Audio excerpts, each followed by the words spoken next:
The legend of the Loch Ness Monster has endured over hundreds of years. More than 1,000 eyewitnesses have seen it, many taking photographs and films.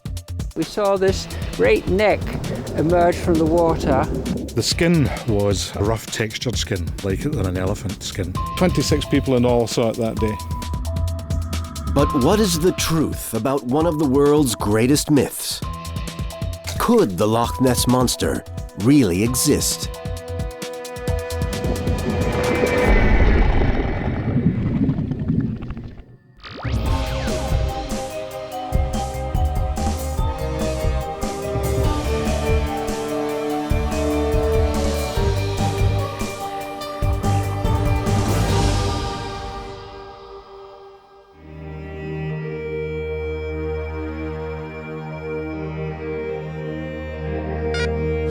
Loch Ness, Scotland, 22 miles long, almost a mile wide, and an incredible 754 feet deep. Loch is the Scottish word for lake. By volume, Loch Ness is the largest lake in the British Isles. Many believe the loch is a haven for aquatic dinosaurs, lone survivors of the great dinosaur extinction 65 million years ago. There has never been any shortage of eyewitness sightings offering evidence that the monster or monsters exist. Diver Robert Badger. It was roughly 6 feet from top to bottom and it was cylindrical. I only looked at it for a second or two, realised what it had to be, and surfaced as quickly as I could. Lochside resident Val Moffat. It must have been about 10 metres in length, very dark in colour. Hotelier David Munro. I'm quite convinced that what we did see was a living creature of some description. Since the 1930s, there have been an average of 13 sightings a year, along with countless photographs and films capturing suspicious shapes and unexplained speeding wakes in the loch.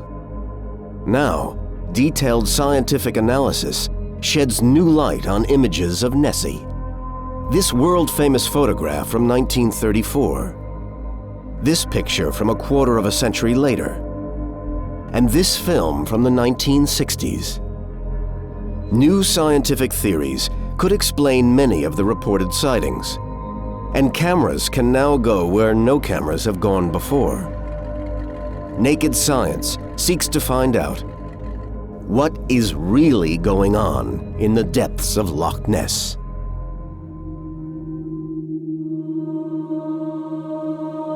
The Loch Ness Monster may have first been seen more than 1,000 years ago in 565 AD. The missionary St Columba supposedly confronted a monster that attacked one of his followers in the loch. He cried out, "Thou shalt go no further, nor touch the man. Go back with all speed." And the monster fled from the scene. Myth expert Miranda Aldhouse Green believes a real incident could have started the legend. Most of the myths associated with the monster have some kind of grounding in reality. So these early Christian writers were probably seizing upon something that they'd heard about a large fish in the water or some commotion or something like that in the water and embroidered that. It was centuries before the Loch Ness Monster resurfaced. In the early 1930s, there were a series of dramatic sightings. On May 2, 1933, two local hoteliers reported a whale-like creature in the loch to the local newspaper, the Inverness Courier.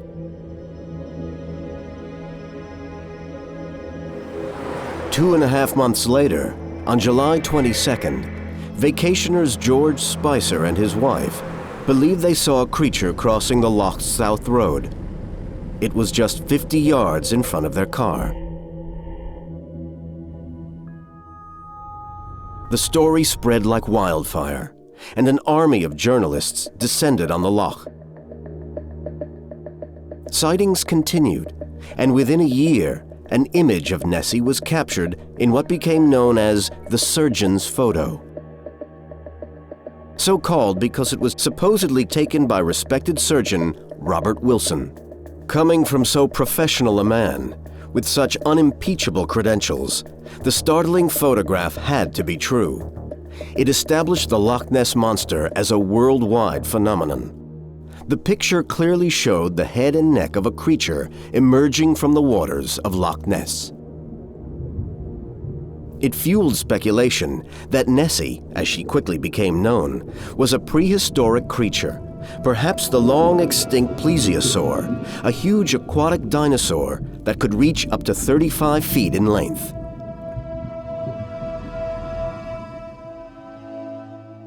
Enthusiasts of the legend now had what they believed was a rock-solid piece of evidence.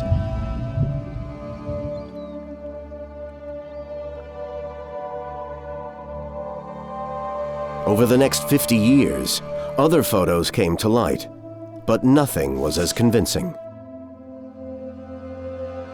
Then in the early 1970s, an American Academy of Science expedition produced some specialist underwater photographs that shook the scientific establishment.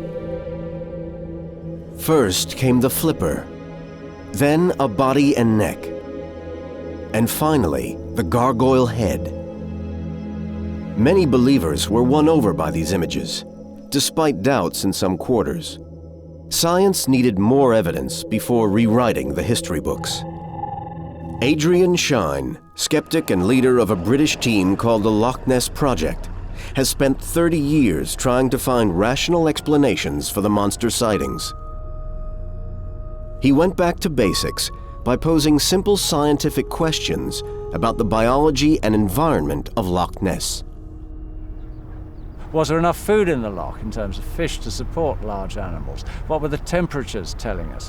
What was the environment itself telling us about what people were seeing? Shine didn't search for a 30-foot prehistoric survivor. He looked for creatures just a 1/100th of an inch in diameter. Zooplankton. A monster brood hiding out in the loch would need plenty of zooplankton to support plenty of fish, which in turn could support large creatures. No food chain, no Loch Ness Monster. The depth to which sunlight travels down into the water offers a simple method of estimating the extent of the food chain. David Martin, freshwater zoologist, uses a white plate known as a Secchi disc to test how far light penetrates into the water. We're going to lose sight of it slowly, and then I pull it up, talking no more than 1, 2, 3 meters, 9 feet of water, so 9 to 10 feet, we lose clarity. Suspended brown peat washed into the loch from surrounding rivers prevents light from penetrating more deeply. Green algae, the bottom rung of the food chain, do not thrive in such low light conditions. Minimal algae means that there is little food for the microscopic zooplankton to eat. This in turn means less food for small fish and thus less food for any large predators. Nessie can't be the only one of its kind. The monster population must be large enough to breed generation to generation. But researchers have calculated that no more than 17 to 24 tons of fish live in the loch. That's surprisingly few for a lake this size, and probably only just enough to keep around 10 500-pound creatures alive.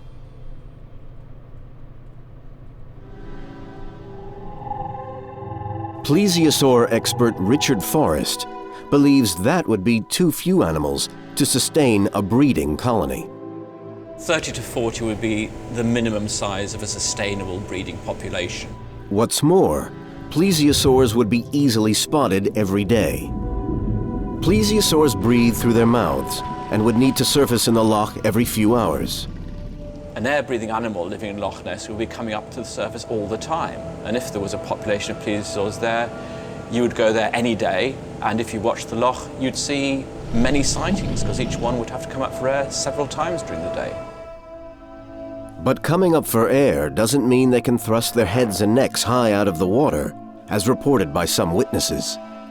The simple fact is a plesiosaur head can't do that because the neck is too stiff. The bones of the neck interlock, and there are tall spines on top of them, so that the neck can't go straight out of the water. The case for Nessie being a plesiosaur looks very shaky. But can hundreds of eyewitnesses all be wrong? Might there be enough food to support some other species? Perhaps a freak gigantic fish, or a large, undiscovered, monstrous reptile in the loch?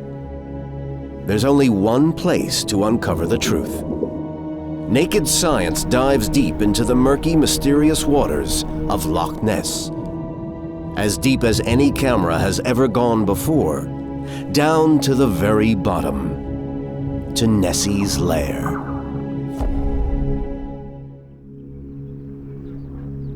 There's one big problem for those who believe a prehistoric monster lives in Loch Ness. Extinct prehistoric creatures just don't pop up unexpectedly. Or so the experts thought. Until the day in 1938, when South African fishermen caught a monster fish believed extinct for 80 million years. This is a coelacanth fish, which swam in our oceans 360 million years ago. It's so old, it could be related to the first creatures that walked on land. Its pectoral and pelvic fins even have arm and leg-like movements. The Natural History Museum in London preserves a large number of fish species. Curator Oliver Crimmen looks after this exotic collection, which includes a coelacanth. It's equivalent to finding a dinosaur alive, perhaps. There was no reason to believe that coelacanths were still on Earth. It's a poor candidate to be the Loch Ness Monster, but its discovery gave heart to monster hunters. It was proof that supposedly extinct creatures can occasionally prove science wrong. Loch Ness is a far smaller area to search than the ocean that hid the coelacanth, but the black peaty waters hindered any investigation by divers during the early years. Monster hunters had to be content with film and photography from above the surface. But the arrival of sonar changed all of that. Sound waves opened a new and clearer window onto this murky world. As you can see, we don't have many fish. This is typical of Loch Ness. Surely, if there are some unknown giant creatures hiding in the loch, then sonar will provide the evidence we're looking for. But sonar does have limitations. Its range is relatively short, and rather like shining a giant flashlight into the loch, only creatures crossing the beam would be visible. With 263 billion cubic feet of water to search, the task is daunting. But that hasn't stopped many sonar expeditions trying to solve the mystery. The biggest was Operation Deep Scan in 1987. It deployed boats across the entire width of the loch. Each boat was fitted with sonar to give them the most comprehensive sonar sweep ever conducted on the loch. They soon made an exciting discovery, which made headline news. The team of scientists said tonight they'd made sonar contact with a large unidentified object. They described it as of unusual strength and size. Urged on by their find, Operation Deep Scan returned to the same spot. Could they at last have found real evidence? They rescanned the area, but eventually discovered that the reading came from debris on the floor of the loch. Their hopes were all but dashed, although 3 large sonar images remained unexplained. Adrian Shine, the leader of Deep Scan, is still a skeptic. We've wondered whether they could have been seals. Seals get into the loch. They were of about that magnitude. Of course, the fact that I don't understand a sonar contact doesn't mean it's a Loch Ness Monster. The biggest sonar sweep on the loch failed to find any real evidence of large creatures. But still the sightings have continued. Could a monster be hiding where sonar cannot reach? Perhaps in a cave, deep down in the loch. There are myths that the loch hides what some have called Nessie's lair. A couple of years after the deep scan survey, a new discovery suggested that such a haven could indeed exist. Local boatman George Edwards used a digital echo sounder and spotted one rogue reading far deeper than Loch Ness's official depth of 754 feet. It's the deepest part of Loch Ness that's ever been recorded, 812 feet, which, as I say, was found on the 1st of November 1989, when I was out here on a Coast Guard exercise. Might the 812 feet, 50 feet more than previously recorded, be evidence of a cave where creatures could have evaded the deep scan sonar sweeps? We're getting roughly to the area now. As I say, I've seen it a couple of times over the years, but it's very, very hard to pinpoint it exactly. As we circle, the loch gets deeper and deeper. Finally, the sonar hits 800 feet. Now that we have located it, Naked Science will send down a special underwater camera designed by the Loch Ness Project to investigate Nessie's lair.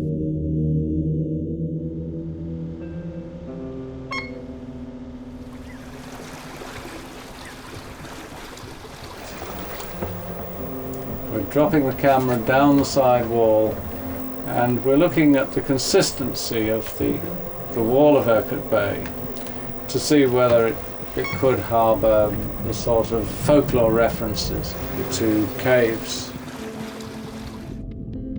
After several minutes, the camera hits the bottom of the loch. Down here it's normally pitch black and just above freezing. Right, find some caves. If not caves, maybe a shelf to hide from the sonar sweeps. Scattered rocks, nice steep clay wall. Despite the myth of Nessie's lair, the bottom of the loch is very level. Not a cave or an indentation in sight. It's not surprising, because the rocks here are extremely hard. The Great Glen Fault was created by tremendous heat and pressure during the collision of continents that formed Scotland millions of years ago. Loch Ness was then gouged into today's U-shaped valley by a series of glaciers. The last melted 11,000 years ago. Geologist Stuart Monroe is an expert on Scotland's topography.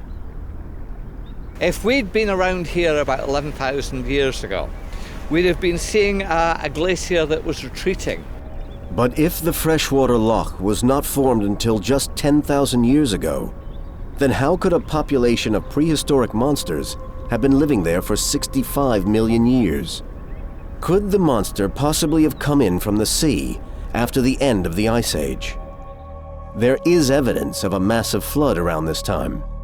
Could it have washed Nessie into the loch from the sea and left it stranded when floodwaters retreated? A flood came from here, a valley named Glenroy, 20 miles south of Loch Ness. These ancient shoreline markings prove it was once full of water. A glacier acted as a natural dam, holding the water in until the day the ice melted. Normally in geology we talk about events taking place over millions of years. This is the sort of event that would have happened one wet Wednesday afternoon. The equivalent of a third of the volume of Loch Ness itself came from Glenroy, washing right over Loch Ness and rushing on to the sea at a point where the city of Inverness now stands. The flooding of this narrow strip of land between Loch Ness and the sea could have allowed Nessie and her brood to swim in from the ocean and make the loch their new home. Hypothetically, it's possible. But did it happen? In 1994, researchers took core samples of the mud at the bottom of the loch. These cross-sections of layer upon layer of sediment provided an amazing record of the last 10,000 years, revealing climatic change, acid rain, and even the effects of the Chernobyl nuclear accident. But it showed no evidence at all of any salt water entering Loch Ness since the last ice age 10,000 years ago. There's still no convincing evidence that the sea has been in after the last ice age. No sign of salt water means it's impossible that creatures could have entered from the ocean during a flood. And the only other way in is at the other end of the loch, up the wide but shallow River Ness.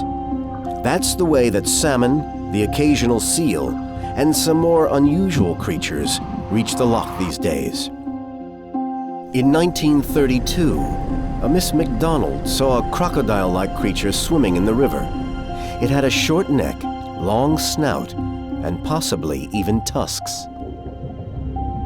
Her sighting led naturalist Adrian Shine to propose an astonishing solution for the mystery. He suggested the monster could be this mammoth 10-foot-long creature. Adrian Shine, a well-known Loch Ness investigator, believes some of the monster sightings may have been an enormous fish, such as the Baltic sturgeon. Oliver Crimmen, fish expert at London's Natural History Museum, has a preserved giant sturgeon. Here's the head of a very large sturgeon. To give you an idea of the proportions, this one would have been over 10 feet long. Of the potential candidates for a Loch Ness monster, I think the sturgeon is probably the best. An occasional visitor to the UK, a monstrous fish with a corrugated dorsal profile, has these bony plates, and many of the sightings cite some sort of corrugated upper surface. Records show that sturgeons do sometimes travel along Scotland's coast. In 1871, a huge sturgeon was caught by a fisherman near the entrance to the River Ness that feeds the loch. But Shine now believes that these monster fish are not the total answer. Sturgeons are slow-swimming fish. They could not be the cause of the many unexplained speeding wakes seen on the loch. Independent Nessie researcher Steve Feltham. And this thing just went straight back through against the waves, as if a torpedo went through there. But there are possible scientific explanations for these. Boat turbulence tends to remain on the surface of the water for some time. Ships pass out of sight quickly due to the narrowness of the loch, giving their wakes a life of their own. And once a wake is up and running, the combination of shadows from the surrounding steep hills and the dark lake waters can all too easily create monster-like shapes. And yet, there is one film of a wake on the loch that has confounded skeptics for over 40 years. The so-called Dinsdale film, named after the man who took it, is still regarded by some as the best film evidence of a prehistoric monster in the loch. Inspired by the legend, Tim Dinsdale, a young English aeronautical engineer, arrived at the loch on the morning of April 23, 1960, armed with a 16mm film camera. As he drove along the loch, Dinsdale saw an object speeding through the water. He studied it through binoculars and was convinced it was a monstrous creature powering along the surface. I saw the back there. It was the back of a very big animal, a huge thing. Dinsdale captured its speeding wake on his movie camera. This short burst of film became a compelling part of the Loch Ness legend. It was considered so puzzling that it was even analyzed by the Joint Air Reconnaissance Intelligence Center, or JARIC, Britain's foremost photographic experts. The report concluded it was probably animate, in other words, not a man-made object. The report from such an authoritative source ensured the Dinsdale film a place in Loch Ness mythology. But there is a puzzle surrounding the film. A minute white spot appears on the picture. Monster fans dismiss it as simply a fault on the original celluloid film, perhaps a surface grain of dust as the film was developed. The skeptics, like the Loch Ness Project, who first identified the spot on a modern computer, claim the footage is not evidence of a monster in the loch. We tracked down one of the men involved in the original 1966 government analysis. David Oxley will attempt to resolve this 40-year dispute once and for all with the power of modern technology. Is the object in the Dinsdale film really indisputable evidence of the Loch Ness Monster? For the detailed analysis, he has recruited forensic image analysts Jackie Pastel and Terry Foley. The team concentrates on the sequence where the would-be monster travels right across the loch. Foley begins by inputting the film, now on videotape, into his computer, improving the contrast and enlarging the image. He then isolates several individual frames from different parts of the film. Jackie Pastel examines them through a stereoscopic device that merges two frames together. If the tiny white speck is a fault in the film grain, it will appear in only one of the frames. If it's a real component of the object speeding through the loch, it should show up on both frames. And that would make it stand out from the background in a 3D effect created within the stereoscopic viewer. This light tone is apparent on more than one frame of imagery, and it's apparent on the two frames that we selected. 4 decades after this film first caused a sensation, computer analysis finally proves that the white fleck cannot be a film fault. And if it's not a fleck of film grain, it perhaps leaves just one answer. And this leads me to the opinion that I'm looking at something that is actually there all the time. And the only thing that would be there all the time would be a helmsman. It would be the person actually steering this small boat across the loch.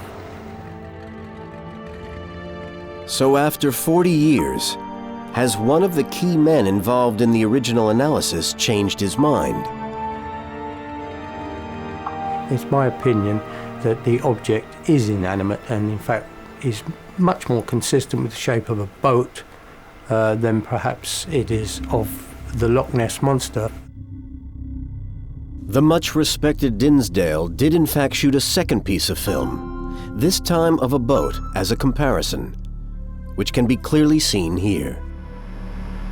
I think it's true to say that I couldn't put my hand on my heart and say 100% whether it's a creature, a natural object, or a boat being driven away from me. I could not do that. However, what I can say is my opinion. My opinion is simply that it has the appearance of a small boat being driven from one side of the loch to the other in the far distance. It took 40 years to solve this mystery, and science is constantly re-examining other evidence of the monster's existence. New studies are uncovering the truth behind this 1955 image of Nessie's hump, and the real story behind the most famous of all images of the Loch Ness Monster, the surgeon's photo. Modern-day investigations are at last uncovering the real stories behind two of the most famous pictures of the Loch Ness Monster. Dick Raynor is one of the Loch Ness amateur detectives seeking the truth about the legend. Raynor was just 17 years old when he began his quest. He joined up with a team of monster hunters calling themselves the Loch Ness Investigation Bureau. For years, Raynor believed he had caught the monster on film. This footage apparently shows it powering through the waters of the loch. But his dream was shattered 14 years later when he saw a similar wake on the water. I could see, because it was only 100 yards away, that it was actually a family of mergansers with a mother bird and 7 or 8 chicks running along the surface and then slowing down. These flying ducks shattered Dick's faith in the legend.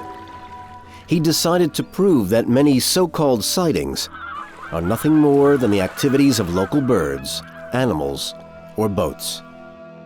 This telling bit of footage from Raynor's archive shows what appears to be a long humped back leading to a head and neck. But give it a few seconds and you realize it's a flock of birds on the loch. Determined to find out the truth, Raynor has spent 20 years examining some of the classic Nessie images. One of his key targets was this photograph of 2 large humps in the water. Bank manager Peter McNabb took this picture near Urquhart Castle in 1955. I noticed that there were 2 other lines in the water behind the one that the monster's travelling along. And when I joined them up, I see that these lines are actually converging on a point. And that made me wonder if these could be the waves left behind a boat. In this simple test, we place a camera on the same side of the loch where the McNabb photo was taken. From this viewpoint, we can see how wakes look after a boat has passed by. We move our boat toward the castle on the same trajectory as shown in the photograph. Within minutes, our wake bears a remarkable resemblance to the humps of a creature on the loch. The famous 1955 McNabb photograph may merely be the wake of a boat long gone from the picture. Our Loch Ness investigator has also examined more modern images of the monster in the loch. In 2000, Bobby Pollock, a postman from Scotland, was walking on a hill high above the loch when he saw something move hundreds of yards below in the water. His video camera captured a small black object moving erratically through the water. Could this be evidence of a monster? Pollock enjoyed a brief spell of fame after his video clip was widely shown on TV. But when Raynor analyzed the video in detail, he found what he believes is a vital clue. On the right side of the photo are what appears to be 2 canoes on the shore of the loch. Could the mystery object simply be one of the canoeists swimming, perhaps wearing a black wetsuit? One thing that makes me think it could be a swimmer is that there seems to be a hint of arm movements in some of the bits of the film, as if someone's swimming along on their back. But one picture that's always been hard to explain away, at the very heart of the myth, the so-called surgeon's photo.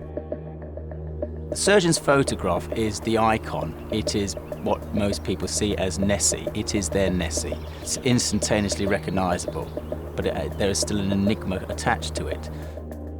In the 1930s, the surgeon's photo was a sensation.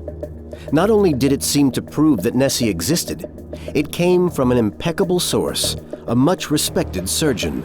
Yet the true story of the picture is one of greed and deceit, and a desire for revenge.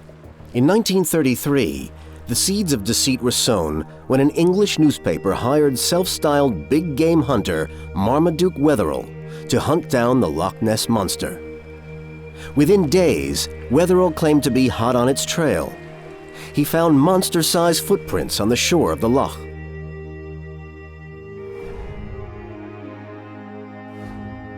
The Daily Mail newspaper announced his triumph to the world, and late in 1933, casts of the footprints were sent to London's Natural History Museum for examination.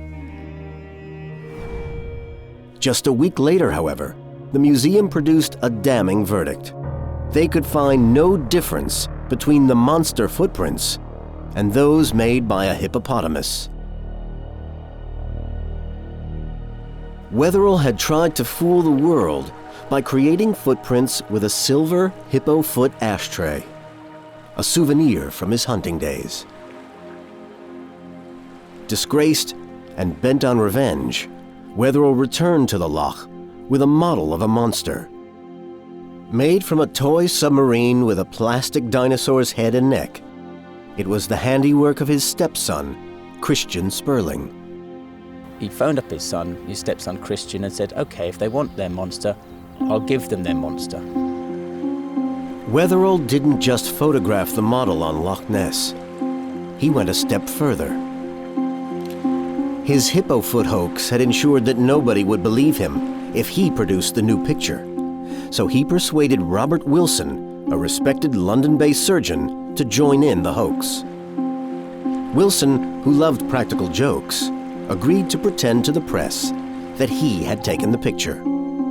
The hoax was a runaway success, and the surgeon's photo was accepted as proof that Nessie existed.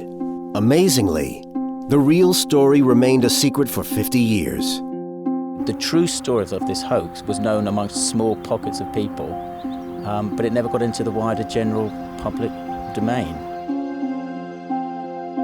But how did a 2-foot-high model fool the world? Martin demonstrates by placing a similarly sized model in the loch. The photo that first appeared in the newspapers was cropped. The unedited version shows part of the shoreline, indicating that the model was placed near the shore itself. So we follow suit. But the original photograph shows a pattern of distinctive ripples. Now, we also have ripples. Martin is happy the conditions are similar and takes a photo. And with a bit of computer trickery, we can add grain and black and white.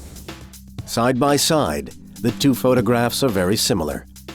It seems that the hoax was incredibly simple, but effective. A vital cornerstone of the legend has been exposed, and yet many seemingly mysterious sightings remain unexplained.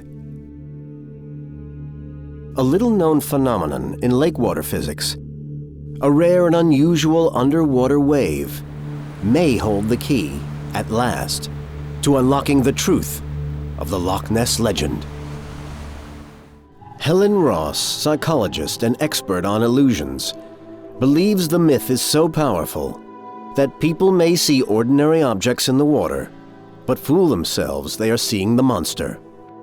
When something really ambiguous is there, people often don't know what they're seeing, and they can see all sorts of strange things. It's a bit like seeing faces in the fire, or ink blots appearing as all sorts of creatures. Helen Ross is going to replicate an illusionary experiment conducted by the Loch Ness Project a few years ago, except with an added twist. We want to do the experiment in two places, both in Loch Ness and at Airdrie Loch in Stirling University, in order to see if people respond differently in the two places. In both lochs, we are going to float a large wooden pole. The test will reveal if people turn this ordinary object into a monster sighting. We are then going to record the reaction of eyewitnesses with our cameras. Later, Helen will reveal the hoax and get the unsuspecting tourists to draw what they saw. People might begin to put their own imagination onto it, and they might see it as a monster, particularly at Loch Ness. It's essential that the wooden pole doesn't have any monstrous features at all. It's important to have a simple object and not an actual fake monster, so that we can see whether people embellish the object with their own imagination. As our first boat of the day turns up, we lie in wait for the unsuspecting tourists. They think our camera crew are here to film the bagpiper. Soon a crowd gathers to watch the piper play. In the background, our fake Nessie raises his head many times. At last, several people appear to spot something in the water. Helen goes in to question them. What do you think it is then? I think I saw Nessie's kids' toys coming up and down the river, the lake.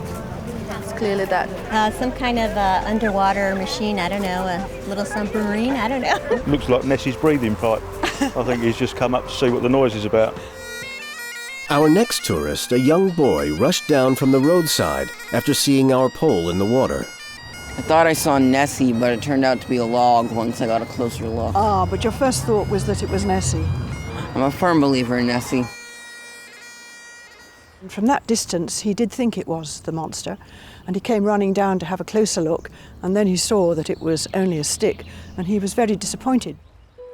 Most drew an object that resembled the pole, but the boy added a body to it. If, like our demonstration, 1 tourist out of 10 embellishes a sighting, it can be seen how over many years, this can add weight to accumulative evidence. It all comes down to expectations. Taking our fake Nessie to Stirling University will really test our hypothesis. The team set up near a bridge frequently used by our unsuspecting students. Down below in the water, we'll raise a smaller pole in keeping with the smaller size of the loch. Yeah, what do you see? I'm not sure what it is. Looks sort of like a stick. What is it? A stick, bobbing up and down. It looks like a stick. Something popping out, like a stick or something? Such psychological demonstrations are never absolutely definitive, but it does show how people come to the loch with expectations that can affect how some perceive simple objects. It's not surprising that out of all the thousands of people who stand around trying to see something, 1 or 2 of them will be genuinely convinced that they have seen the monster. Skeptics, such as the members of the Loch Ness Project, believe that the unique topography of Loch Ness gives rise to some sightings.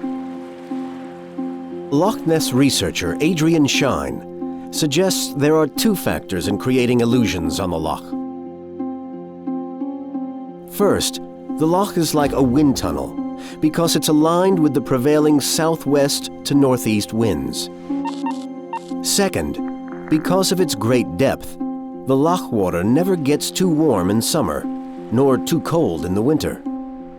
In fact, the loch never freezes. In winter, the relatively warm water meets colder air, producing unexpected mirages on the surface. And the winds of late summer, meeting the warmer, less dense top layer of the water, can induce an extraordinary process called a seiche.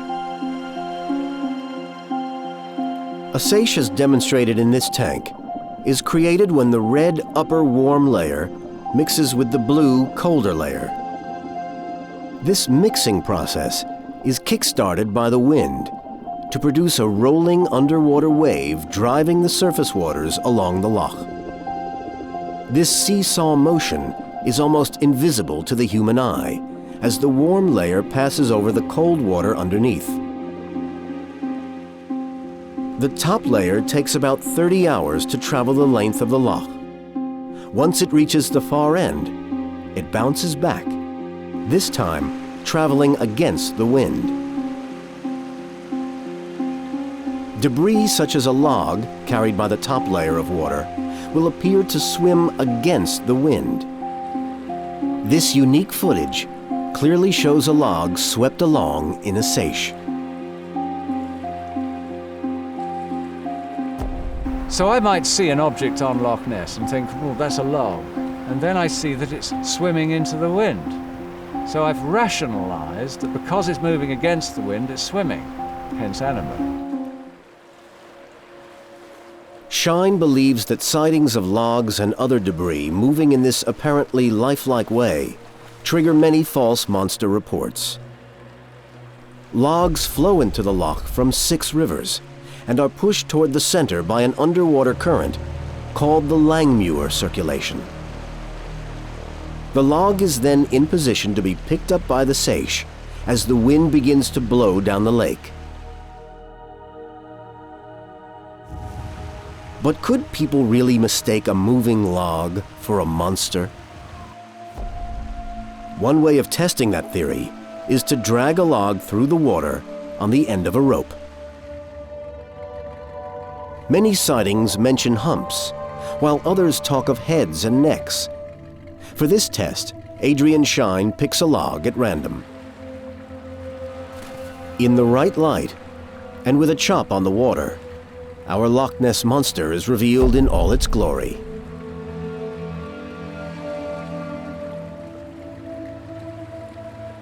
Many modern eyewitness sightings may well be the result of animals swimming, boat wakes, large fish, or logs. Yet the legend has persisted for year after year.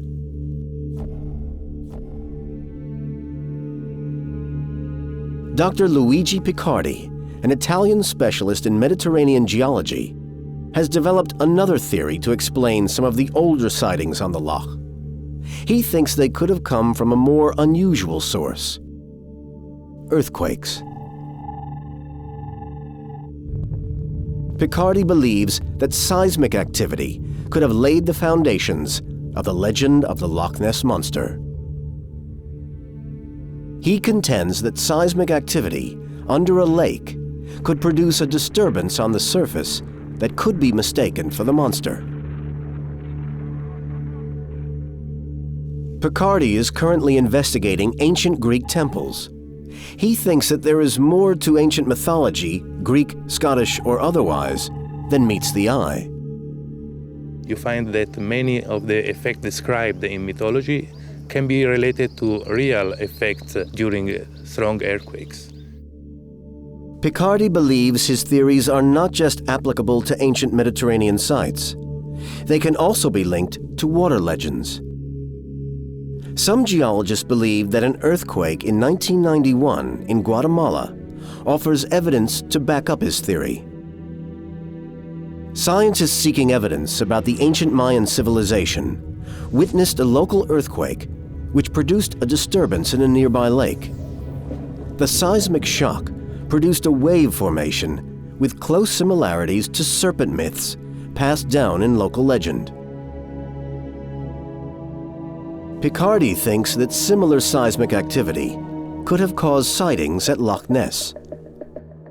Loch Ness lies directly along the Great Glen fault line, created by the collisions of continents that formed Scotland 400 million years ago. However, the only record of earthquake-induced water disturbance happened over 200 years ago, when Loch Ness was rocked by a major earthquake. That quake was centered in Lisbon, Portugal, more than 1,000 miles away. Reports state that a wave about 2 or 3 feet in height was seen travelling up and down the loch. Roger Musson, principal seismologist at the British Geological Survey, is skeptical about the theory. Despite proof that tremors can cause commotion in the loch, Musson believes that there is too little activity in the area itself. One thing that one can say definitely is that whatever the cause of monster sightings in Loch Ness might be, earthquakes is definitely not it. Picardi disagrees and suggests that seismic activity around the town of Inverness, where the bridge has been earthquake-proofed because of recurrent tremors, could affect Loch Ness just 10 miles away.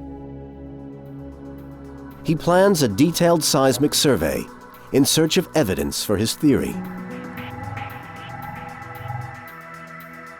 Naked science has established that many sightings on the loch can be explained by natural phenomena.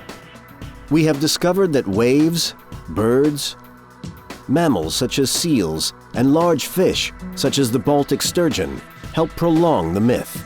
Underwater seiches could have made debris such as logs appear to be mysterious, large-humped creatures. No bones or carcasses have ever been found. There seems to be an overwhelming case that Nessie is merely a myth, a legend kept alive by people anxious to believe that mysteries exist within our natural world. We have a wish to explore, we have a wish to find things that are unknown. We are attracted by mysteries. We are a very curious species.